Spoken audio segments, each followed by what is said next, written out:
Good morning, everybody. It is 11 a.m. Saturday morning, August 20th, and I think everybody knows what that means. We are officially 7 days until the college football season is upon us. And if you're one of those psycho crazy people like me that just when the middle of August starts, you're clamoring for anything football related. So if you're like me, you've got NFL preseason stuff today. If you're a Dallas Cowboys fan or a Dallas Cowboys hater, I think pretty much there's no in between. Either you love them or you hate them. They are on NFL Network tonight, I believe, at 9 p.m. And then you've got a few more preseason games tomorrow night, and then obviously one on Monday night. But on Thursday night, you've got the first high school. I think the first televised high school football game is on ESPNU, and if you're local to the local Tulsa or specifically Oklahoma area, Bixby and Owasso play at Tulsa, and then you've got a couple more on Friday night. But yes, college football actually starts a week from today. So, and then obviously most people are even more interested in the Sooners that kick off the following Saturday on September 3rd. But great time to be alive. Best time of the year for me, and I think many of you that follow Oklahoma football very closely and college football as a whole. So I felt like it was only appropriate for us to get on here and talk live today. For about an hour or however long, you guys are interested in talking and going through that stuff. So really, kind of as a loose agenda for today, I've prepared a little bit of my predictions. For the most part, some are still a little fluid, but my predictions on the depth chart. And let's hear your questions and comments and concerns there. We can talk about recruiting. We can talk about specific games. I put a poll up there on my Twitter account, which is a shameless plug for me. Go follow me on Twitter at JasonRay1. Obviously, tons of Oklahoma football stuff, tons of college football stuff that we'll be tweeting out and retweeting and sharing and all those kinds of things. But for this, come like, subscribe. I think we're about 90 subscribers away from 5,000. Which is phenomenal in this partnership that we have with Mark Rogers here for the voice of college football. This one obviously is voice of Oklahoma football. Talk about all things Oklahoma, and then delve into the national scene as well. So, um, yeah, like I said, great, very very exciting. Oklahoma wrapped up for the most part their fall camp. I believe classes are starting next week, so they had a little bit of a scrimmage yesterday as in terms of just kind of the last part of that fall camp, and obviously they'll get into more game prep and game week practice situations. Obviously, I know they got a week until their first Oklahoma's first game, but they'll get into more of a regular schedule. With classes and things like that going on. So, lots of good things going on. I think the only bad news that we've seen thus far out of camp, I'll knock on wood while I say this. Only bad news out of camp was TD Roof. Obviously, is lost for the season with a bicep tear, and so interesting to see what he'll do. I think he'll be almost honestly just as valuable, in a kind of a mentoring role from a defensive perspective as he would have been on the field. So I think that will be interesting to see how that goes. But lots of really good position battles going on the field. Lots of some have been. I think some have pretty much been decided. Some will continue to go into the next couple of weeks of practice here, heading into that September 3rd opening against UTEP. So let's start with any questions or comments that you guys have first, and then we'll get into the depth chart as well. Let's see.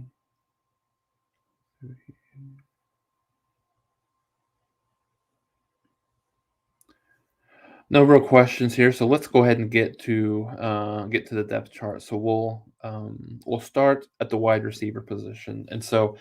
And I know they typically name these X, Y, and Z, but I'm just going to go straight wide receiver down the line. So we'll have three slots here and looking at the depth here. So Theo Wease, everything, big season for him. I think everything that I've heard is, he's faster. He's in the best shape that he's ever been in since he's been in Oklahoma. Has had a really solid fall camp, had a really good spring camp as well. So I think he'll be one of your starters. Jayden Gibson is a name that I continue to hear over and over and over again as a guy that is just going to be impossible to keep him off the field. A guy that's really more in Levy's mold from a wide receiver perspective. 6'4", 6'5" guy that has really good speed, has the opportunity to be a little bit maybe more of a possession receiver, but he does, as we've seen in the spring game, he does have the speed and opportunity to go deep. So I think those two will complement each other really, really well. And Trevon West, probably won't see the field a ton this year. Possibly, if any situations occur where some of the other wide receivers aren't, playing super well, and maybe some of the larger packages. But I think Theo Wease and Jayden Gibson are your top two guys right there at that first wide receiver spot. And then Drake Stoops, just Mr. Reliable, not the fastest ever, but he runs the best routes on the team, probably has the best hands on the team. Jalil Farooq, we've heard a lot about him in spring and fall, has continued to play really, really well. I think he's a little bit of an unknown. I think he has an opportunity to be a really good receiver for Oklahoma, but still doesn't have a ton of experience yet. JJ Hester is really in the same mold. Obviously a little bit taller. Not from a in the same mold, not from a stature perspective, but more so just a young kid that really hasn't had a lot of opportunity to play. At that for Oklahoma. But I think all three of these guys play a fairly significant role, particularly Stoops and Farooq, and we'll see how Hester comes along. But I think you like the depth that you have here. And then the last wide receiver spot here, Marvin Mims, obviously no question here.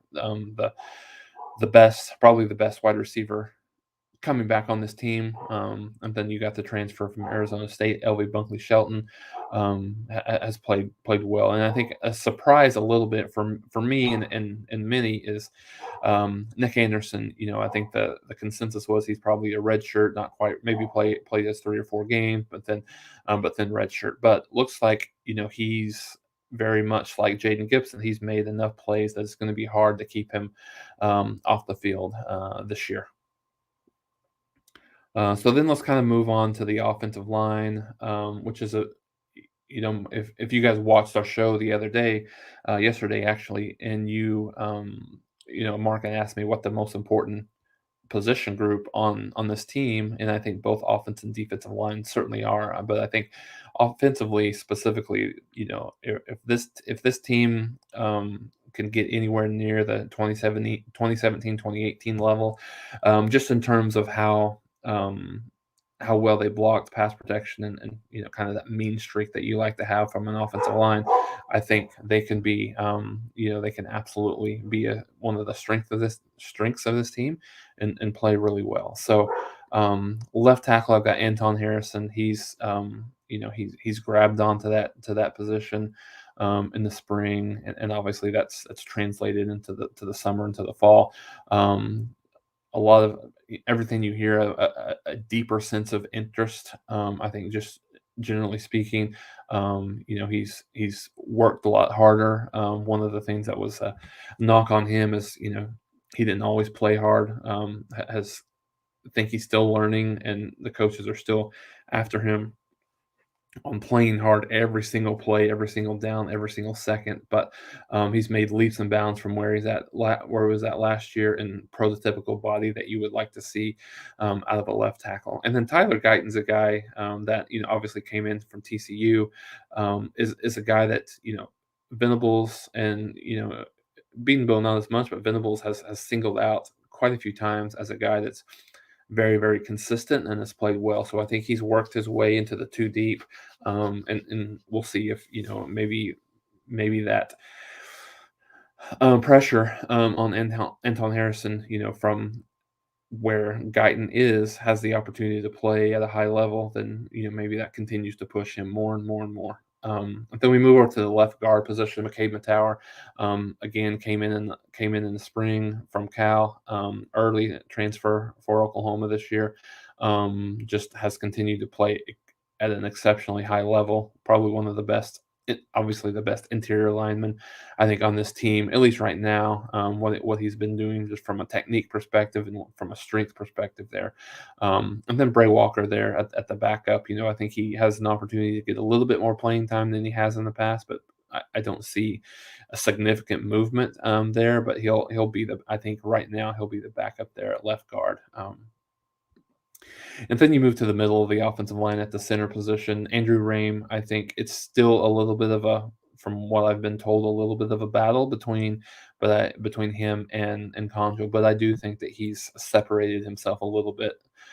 He's a lot stronger than he was last year, which was the knock on him and as the offensive line just in general. But specifically him in the middle of that offensive line, I think he had a really good summer from a strength perspective. He's still not probably where they'd like him to be, but much improved than he was a year ago. And then Robert Congel, he's very consistent. You know what you're gonna get from him. Not as athletic as a Raym, but is still solid as a backup right there at that center spot. And then we move over to the right guard, and this is probably the biggest, I think, surprise in the development early. I mean, at this point in fall camp, that it appears is from everything that I've heard that Savion Byrd has overtaken Chris Murray at that right guard spot. Chris Murray was banged up a little bit over the last week or so. Don't know how much that impacted that that battle, but if you guys remember, Beatonbow was super high on Byrd last year. Again, has done the same thing. Probably maybe the meanest. I don't know if he would be the strongest, but the meanest guy on that offensive line and most physical. So I think seeing that is solid. I think you've got two very high quality guards there in Murray and Byrd, and depending on where they feel like Bray Walker is, I think you've got an opportunity that Murray could potentially back up the right and the left side at that guard position. And then we move over to the right tackle, and Wanya Morris, very, very much like Anton Harrison, has developed I guess a different level of, not necessarily effort on Wanya Morris's part, but a different level of physicality and maturity. I think I'd heard some things. I think this was a Gabe Eicher that mentioned this, that there was a couple of little small things that Wanya Morris was going through from an injury perspective through the fall, and those things would have kept him out of the lineup last year. But he's playing through some things that are just minor from that perspective. So I think you've seen a lot of maturity there for Wanya Morris, and hopefully he can live up to the hype that he came out of high school and then certainly came to Oklahoma from Tennessee from last year. And then you've got Jacob Sexton, young kid who has shown some and really has pushed Wanya Morris, from what I've been told. Is a guy that I think has an opportunity to play from a 2 deep perspective. And then if Wanya Morris, I think the good thing that you're seeing all across the board or on this offensive line is I think they're a little deeper than you've seen in the past in terms of quality depth. So you've got people, if you're being pushed for a job, it makes you work that much harder. If you know that the job is yours, sometimes it gives you an opportunity to maybe relax a little bit more. Now we kind of move on to the skill position. So first, if we move to talk about the tight ends, you've got, and this is interesting. I think you've got Caden Helms as a true freshman that'll probably get a little bit of playing time. I don't know how much he'll play, especially early on. But then you've got two really solid tight ends in Braden Willis and Daniel Parker. And I think what's interesting about these two guys is I think Braden Willis is a much better blocker than he gets credit for, and I think Parker is a much better receiver than he gets credit for. Braden Willis is one of the best blocking tight ends in the Big 12 last year from a PFF perspective, and so I think you like what you have, and you've got an opportunity with if you go, if you're Oklahoma and you go 12 personnel, to have those two guys just mauling people on the offensive line. So, and I think Braden Willis is going. I mean, both of them, but more specifically, Braden Willis is going to continue to be a really big part of this passing attack for Oklahoma this year. Then moving back to the quarterback position, obviously no questions about QB1, but I think the concern, and not really concern, I guess, but question mark from a depth perspective. I think Davis Beville has clearly moved into that QB2 perspective. And I think probably still a little bit of a battle between Evers and Booty in terms of what that third string guy looks like. But I think Nick Evers has taken more of the lion's share of the snaps than what Booty has at this point. So I look at it shaking out in that way. And then lastly, from an offensive perspective, we go to the running back room, and I think this is one of the more intriguing areas of the offense to just to kind of talk through, just because I think we know that Eric Gray is going to be the number one guy, and they both DeMarco Murray and Levy have talked about that the running back room begins with Eric Gray, and so I think you've seen Marcus Major play really well in the fall. It was a little bit of a bummer for him. He was banged up quite a bit through spring, didn't really get to play a ton, but has been, knock on wood, relatively injury-free in the fall. And so I think he's really solidified that backup role. And then you've got Jovantae Barnes, and then Tawee Walker is a guy we saw in the spring, played really, really well, had a fumble, but still was a load. I think you see him in a lot of short yardage type situations for Oklahoma. I think Marcus Major and Jovantae Barnes are your best two, between the tackle runners. And then I think you see Eric Gray used in a variety of different ways. I think he's more an outside run guy. And then obviously they're going to get him in space with the ball, try to get the ball out of Gabriel's hands, in his hands, and let him showcase what his strengths are, which is not necessarily running between the tackles, but getting that ball in space, whether it be running outside runs, or if it's throwing the ball. Some people have seen videos. You've seen quite a bit of situations where he's gotten the ball in space here in the fall camp. So I think those guys complement each other. Then you've got Gavin Salchuk. Not quite sure where he fits in here. He could get some run early on and see, how effective he could be, and potentially a redshirt guy, but that'll be interesting to see how that kind of shakes out. So let me go then before we go to the defense, I'll get some of your questions and comments here as we go. And I'm sure there's a lot of discussion just in general about this. No, T1, this is not an official depth chart. They will probably release that, I would guess, at some point next week. Typically it's about a week before the first game, maybe the Monday before the first game, if I had to guess. But no, this is purely a projection and my assumption based on some of the intel that I've heard through fall camp. James Thrice, thanks for being here. With Stoops blocking, I wouldn't be surprised if he got more snaps than Farooq. Yeah, I mean, I think that's fair. From a at least early on, I think from a thought process perspective with Levy, you've got Oklahoma's probably running the ball, anywhere from 45 to 47 times a game. Levy likes to run the ball. Not a ton more, but definitely more than Riley has, at least consistently. And so I think you're going to see a lot of these. You're going to see a lot of running backs get to carry the ball, and then obviously, to your point, James, as an extension of the running game, you got to have wide receivers that are willing to and are really, really good blockers downfield. And I think probably at least early on, Stoops has shown that ability to be a pretty good blocker given his size and stature. Absolutely.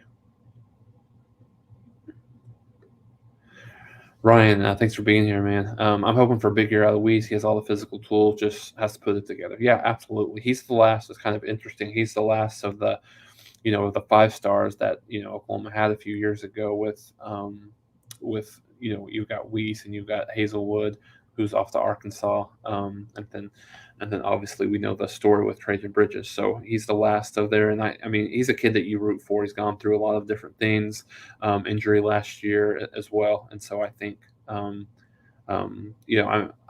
a big fan of his and hope he can get out there and play. So probably not quite as fast as he was, originally, coming out of Allen High School, but I think he does give Oklahoma an opportunity to have a really good receiving core, without a doubt. Couldn't agree more. I saw him the other day, and he looks. You could tell he is. You can tell he's made a big move, and he looks exactly. He looks just like Rodney. He's very, very, very similar.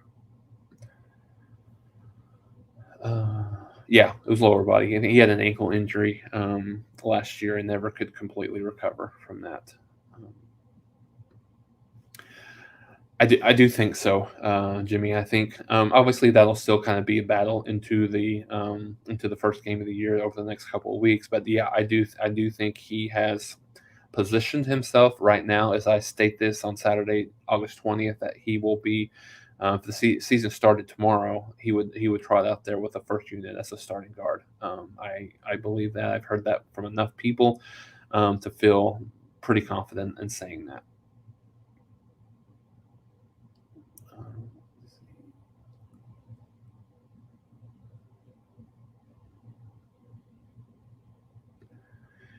Yeah, you've heard if anybody watches the Oklahoma breakdown with that, like I do with Teddy Lehman and Gabe Eichert, Gabe gives some of the best intel anywhere around, just in terms of offensive line play. And then he's mentioned this several times about he has shorter arms, and that height hurts him as well. And so you've got more of a guy that you like from a measurable perspective, in Savion Byrd. But I think both of those, regardless of who starts, I think both of those kids will get a lot of playing time this year. At that guard position.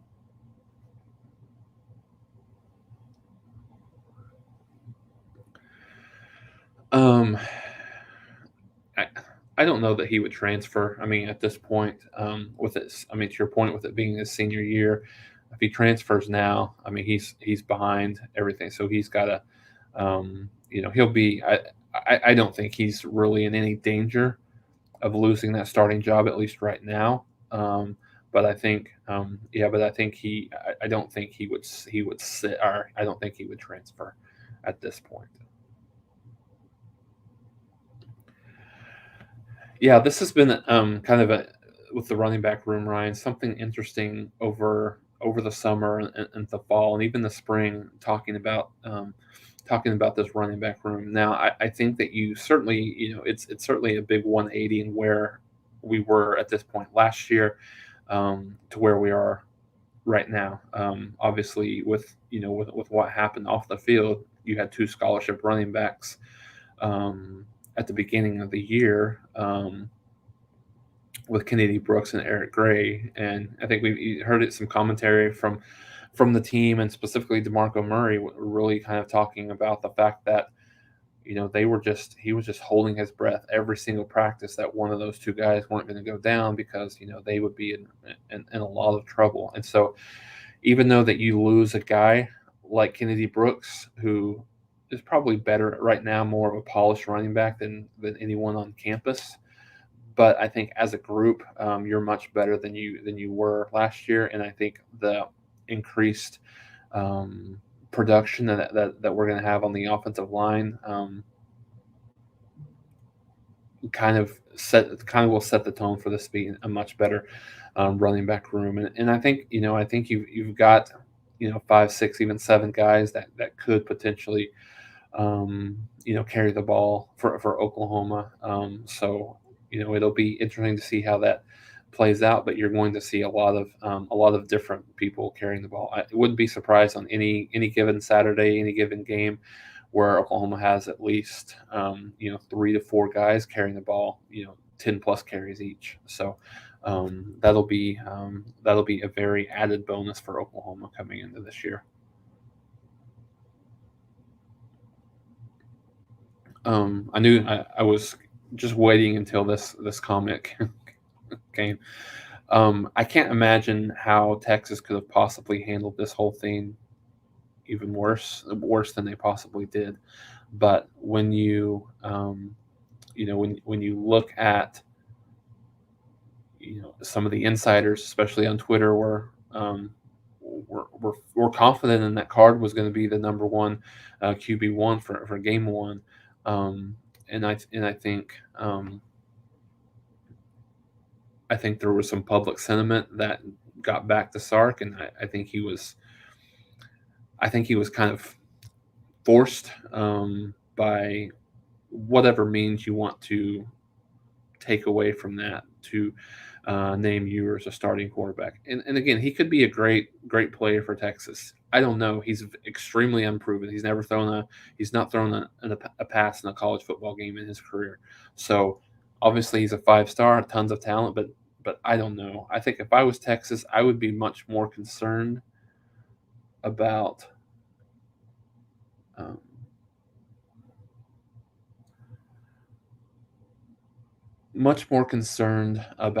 the offensive line. If I was Texas, you've got a potential of 2 to 3 true freshmen starting on the offensive line, and that's just a recipe for disaster.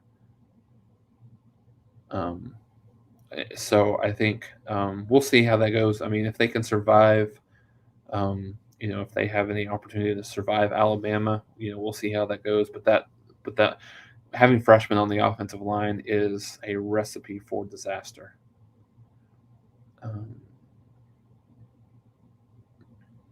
Let's see what else. Just wait till we start talking about the defense. We'll and then the special teams. That could be a potential there.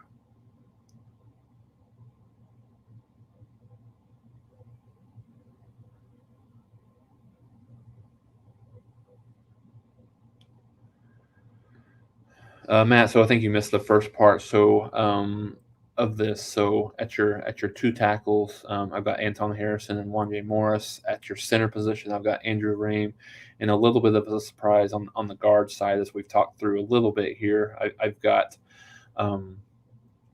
when I look at that competition, McCade Mattower has that settled down on one side, but the other side, I have Savion Byrd. From everything that I've heard, he's overtaken Chris Murray on the depth chart.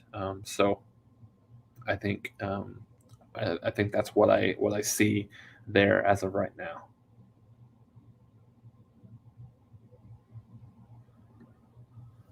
Can you explain on why you think Bray Walker will play at all, let alone start? No, I mean, and I've got him in that backup role, but I wouldn't be surprised if Chris Murray is both the backup at left and right guard right now. And I don't know. Bray Walker's a little bit of a mystery for me, because I think he came in very highly touted, but he's never lived up to the hype. I think I think the thing about him, he's a little slow-footed. I think he's not really I don't want to say he's not worked as hard as he needs to, but I think he's had trouble in the past, kind of being in the right spot, understanding the playbook as well. So I don't know that, at least early on, I don't know that he'll play any meaningful snaps. Now, we'll see how that continues to go throughout the year.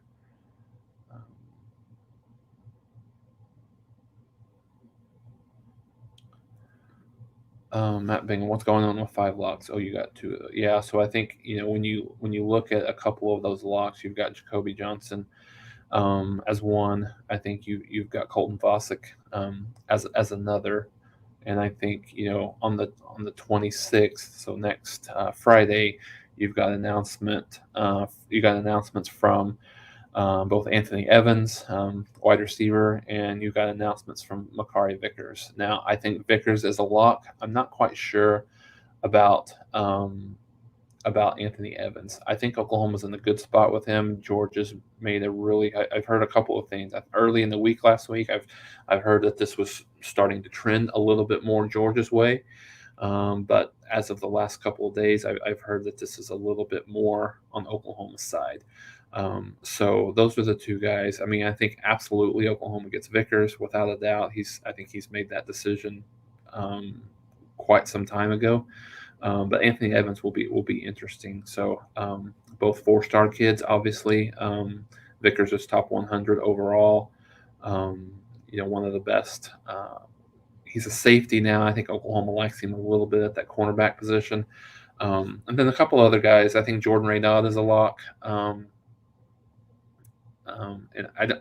I'm not calling Hicks a lock, but I think everything is going incredibly well with him in Oklahoma right now.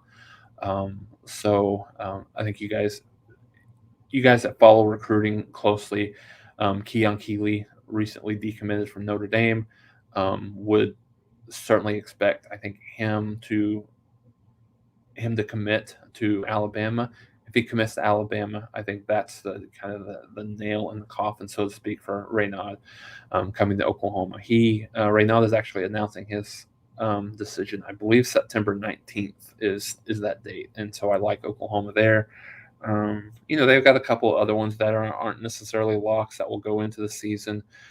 Tosuli Akana, the edge from Utah. I think Oklahoma and Texas and probably LSU are in the mix there. I think OU's position is pretty good. Texas is making a little bit of a move for Akana. So that'll be interesting to see. I think Oklahoma has an official at some point in October. Malachi Coleman, again, who's a guy that has been very pro Nebraska. Lives in Lincoln. His family's very big Nebraska supporters. Oklahoma's actually gotten to visit from him. So if he gets on campus, I think that could change the situation a little bit and could possibly get him there. If there's any others that you guys are interested in, just name them and we'll kind of talk through them.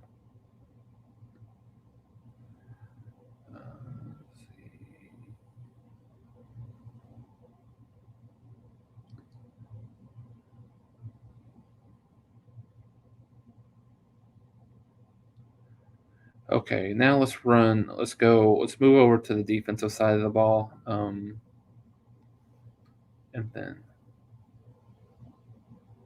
we'll kind of talk about my projected starters there.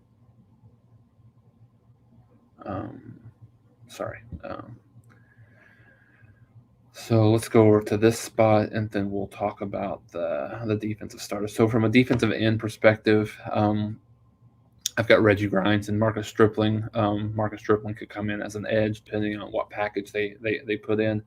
But heard good things about both. Marcus Stripling especially played really, really well in the spring, has had an outstanding summer, and has just kind of carried that over to the fall. Same thing with Grimes. I think he's played a lot better. I mean, he's got the body. He's absolutely a guy that's going to be a big part of this defense now. I think he was a little bit inconsistent last year. Some of the things defensively, guys, I don't take a lot of stock into. It's almost like it's a completely clean slate as far as I'm concerned. I don't put a lot of I don't put a lot of stock in what kind of seasons guys had last year based on all of the just craziness and psychoticness that was going on the defensive side of the ball, especially. Then you go to the nose. I've got Jeffrey Johnson. I think he's had a really, really good fall. A guy that's obviously very mature in his 5th season. He's played a lot of ball. Even being at Tulane, he's still got a lot of experience. I think he's a guy that you've seen is just incredibly difficult to move. From what I've heard, Isaiah Coe is probably not far behind him, to be honest. So I think you really like what you have at the nose from both of those guys. Defensive tackle perspective, we've talked on here a little bit when going from spring to early summer, and the fact that Jalen Redmond was one of the most important players on this defense. He's got to be a very dominant version of himself. He's got to stay healthy. He's got to, be consistent and play well. And BV had singled him out a few weeks ago and talked about how great of a fall that he's had. Again, Jordan Kelley's got a lot of he's got a lot of solid play there. That he was a couple of times where Todd Bates and Brent Venables had mentioned that they believe he for some time or another, Jordan Kelley was their best defensive lineman, played the best defensive lineman on the team. So, we'll see how that goes. And then the other defense, Ethan Downs, obviously, I think he's going to be a clear-cut starter. I think he has the opportunity to have just a monster year this year. And then Jonah Lualawa, I don't think he's not going to challenge as a starter. His height, I think, gives you a little bit of upside there at the defensive end spot. I don't know how much of a factor he'll be able to be in this defense. So someone asked the question about depth. I like the depth inside. I really like the depth inside. And then I think Reggie Grimes and Stripling give you a good amount of depth on the defensive end. I don't know exactly what we're going to get from Jonah here, but we'll see how that progresses. A couple of guys that I don't have mentioned here. Kelvin Gilliam has played really well. Clayton Smith has played really well.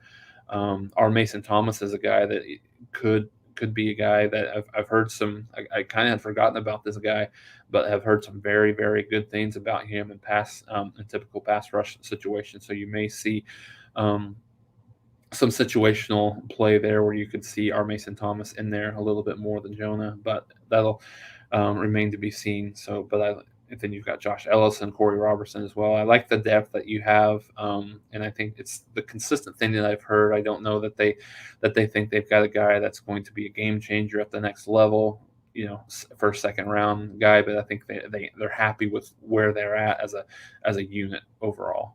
Then we move over to the linebacker position. I think probably this one's the one that I would say it's a little bit in flux in terms of. This is probably the tightest battle on the team overall between Danny Stutzman and David Agwebu. I think in this last scrimmage, everything that I've heard is Danny ran with the ones, so I think that's maybe the little bit of separation that he has right now, and so.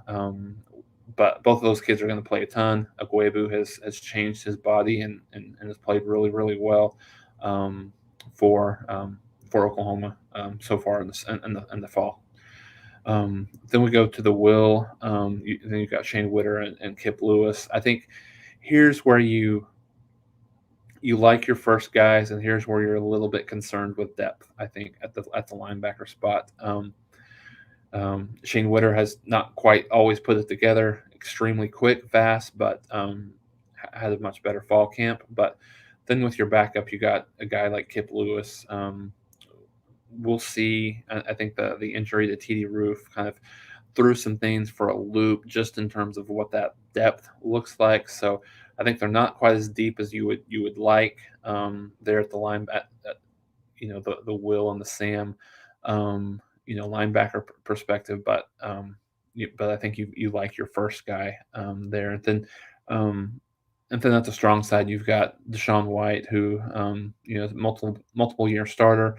I think is a guy who's very versatile, has the opportunity to play there, and I think he's even played a little bit at Cheetah and in some of the fall camp and scrimmages and practices and stuff like that. So very versatile, but I think he's your starter there outside a little bit. Now the backup here, very similar to the last comment. I think you've got a couple of new guys that are there that maybe force into action a little bit sooner than maybe they initially anticipated.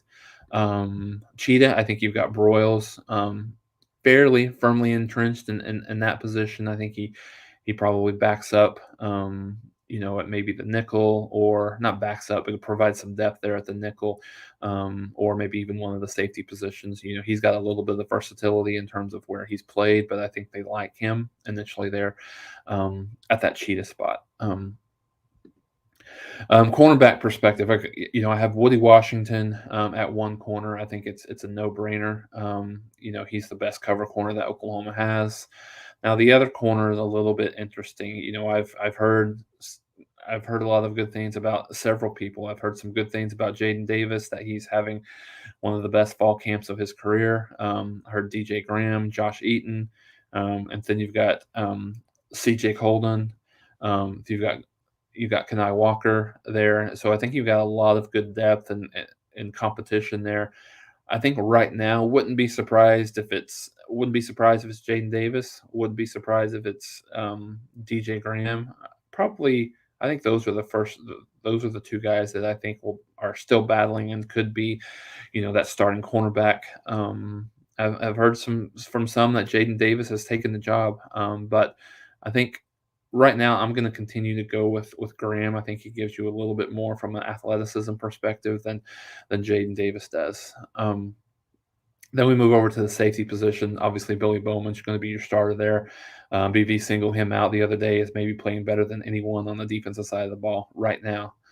So I think he's firmly entrenched as that free safety, and really, really happy for Billy. Hopefully he has a really good year this year. It was kind of unfortunate for him last year in his true freshman season. He was just kind of moved all around the defense, and was never able to really get comfortable. He's been right there in that free safety spot since the spring. So I think he'll continue to get better and improve, and hopefully be a mainstay at that position for Oklahoma. Strong safety, Key Lawrence. Again, this is really a no-brainer. Although I have heard a little bit of inconsistent play as of late, but I think from what I've heard, he's kind of turned that around a little bit more.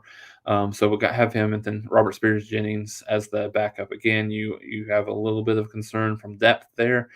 That you've got a true freshman as your backup at a key spot.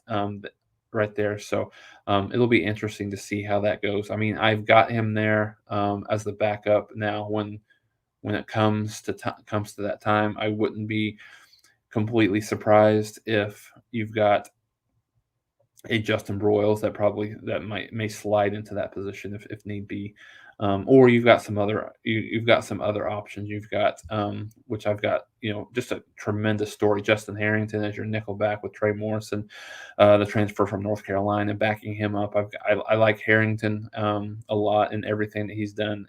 From what I've heard, he's been the most consistent.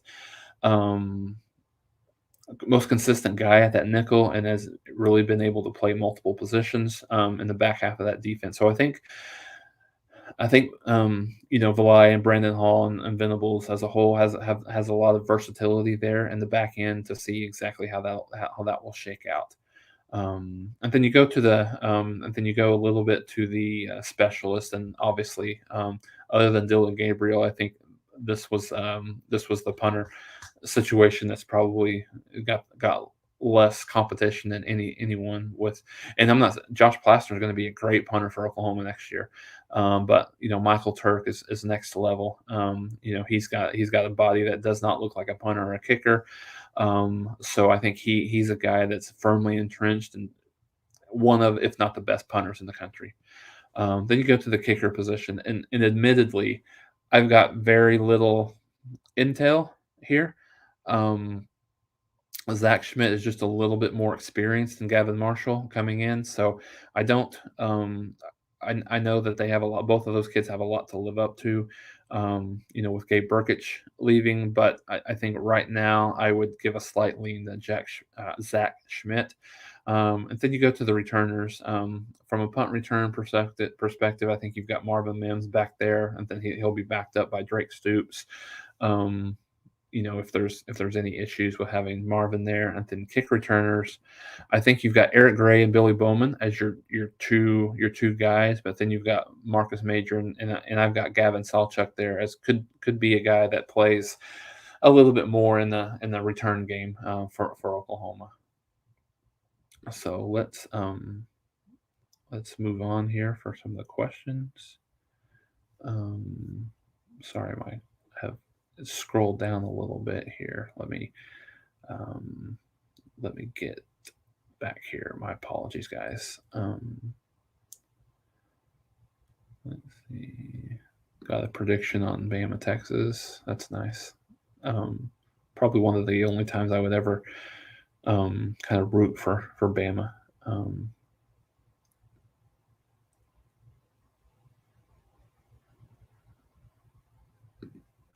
Thanks for being here, servant. OTMHG. Love it. Thank you. Thanks for being here. Let's see. What else do we have here? Good question. I think I think this year is going to be a little bit of a audition for LaDainian. I think he'll be your wide receiver coach for the remainder of the season. Would be shocked if someone else is brought in at this point or at any point in the season. Now I think you've got a couple of guys that Oklahoma likes. I think there will be a considerable push for Malcolm Kelley, who's currently at TCU, and then obviously you're going to have a lot of people that are interested in this job. So that'll be interesting, and of course it could be LaDainian Washington if he does a really good job. And I think the good part for him, he's got a couple of people that are helping him. Matt Wells, is an analyst that's really kind of taking him under his wings and kind of helping him there in that manner, I think is good. So we'll see how that works out. I think that wide receivers have a chance to be one of the stronger units on the offense, and if they do, and if they continue to play well through the season, he will obviously get that opportunity without a doubt.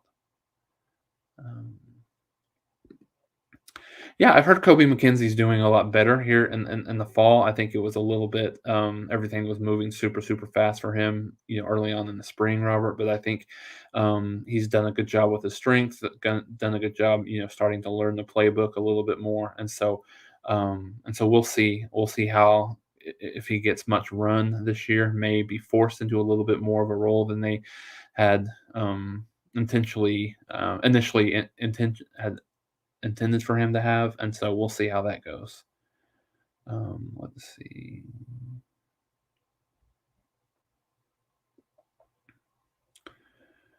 Talked about Gilliam a little bit. I think he's doing really well. I think he's going to enter into that rotation, inside of the, kind of the interior of the defense. So I've heard really good things about Gilliam.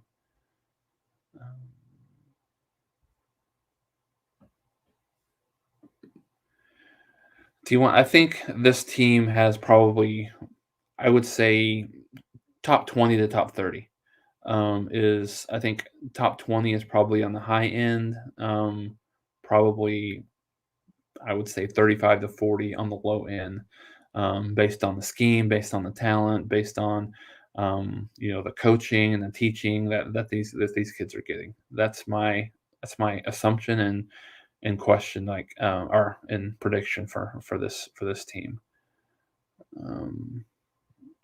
Let's see.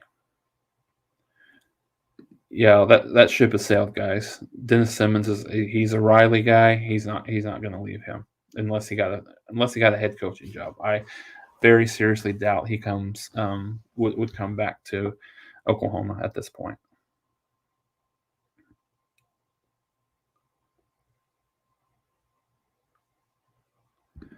Yeah, I don't know. I mean, it's hard for me to put him in a starting spot. I've heard some people that he's won that job. But we'll see how that continues to go. Who knows? There's always kids that get rejuvenated from a new staff or have a different level of maturity and things like that. But we'll see how it goes. But he'll definitely be in the rotation without a doubt.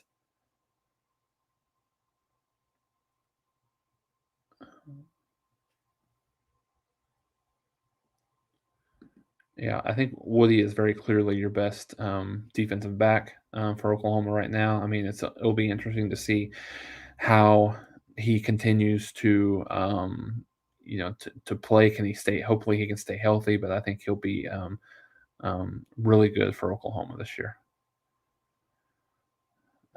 Let's see, what else do we got?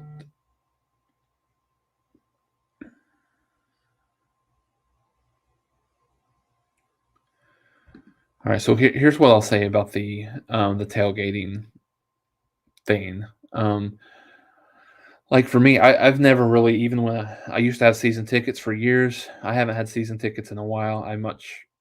For me, I have a bigger preference in because I'm not just an Oklahoma fan. I'm a huge college football fan in general. I would rather be at home and being able to watch all these other games um, as opposed to being at the games. And so I was a very, very novice tailgater, didn't really do too much of it myself. And so, and I get the importance of it. I get that, and I think it's a bad decision by Oklahoma. Wouldn't be surprised if they, just because of national sentiment, that they, or local sentiment as well, if they change that as well. But yeah, I think it's just not, it's not a good look, and if it's go, it pushes people away from that game day experience and pushes people to home, which is honestly for me it's a lot better product. You've got pretty much any FBS game um, will be on TV that you want, and a lot of FCS games as well. So any game that you want, have the ability to watch, is going to be on TV.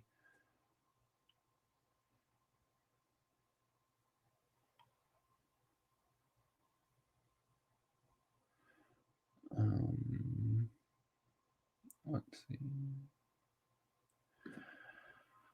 So right now, I probably would lean 75%, 75%. I think Oklahoma, and he's come out and said this. He has the best relationship with Bates and Venables by far, and relationships really go a long way. I think he likes what Venables and the Oklahoma program is doing. So I think it's good right now. I don't think he's a guy that NIL is really going to play too much of a factor from people that know the situation. Um, some people are, yes, that's a big factor, but I don't think it's as big of a factor here as some would expect with as good of a player that he is. So I think it's really good right now. And I'm misremembering his name, but there's also a 3-star linebacker that Hicks, a teammate of his that Hicks is very close with, and Oklahoma has kind of started pecking around and is interested. So I think that would solidify things. Him having the opportunity to play with a good friend of his. But I think Oklahoma's in about as good a spot as you would hope for right now. I don't know that he necessarily. I mean, he may move his date commitment date up, but as of right now, he has not as of yet.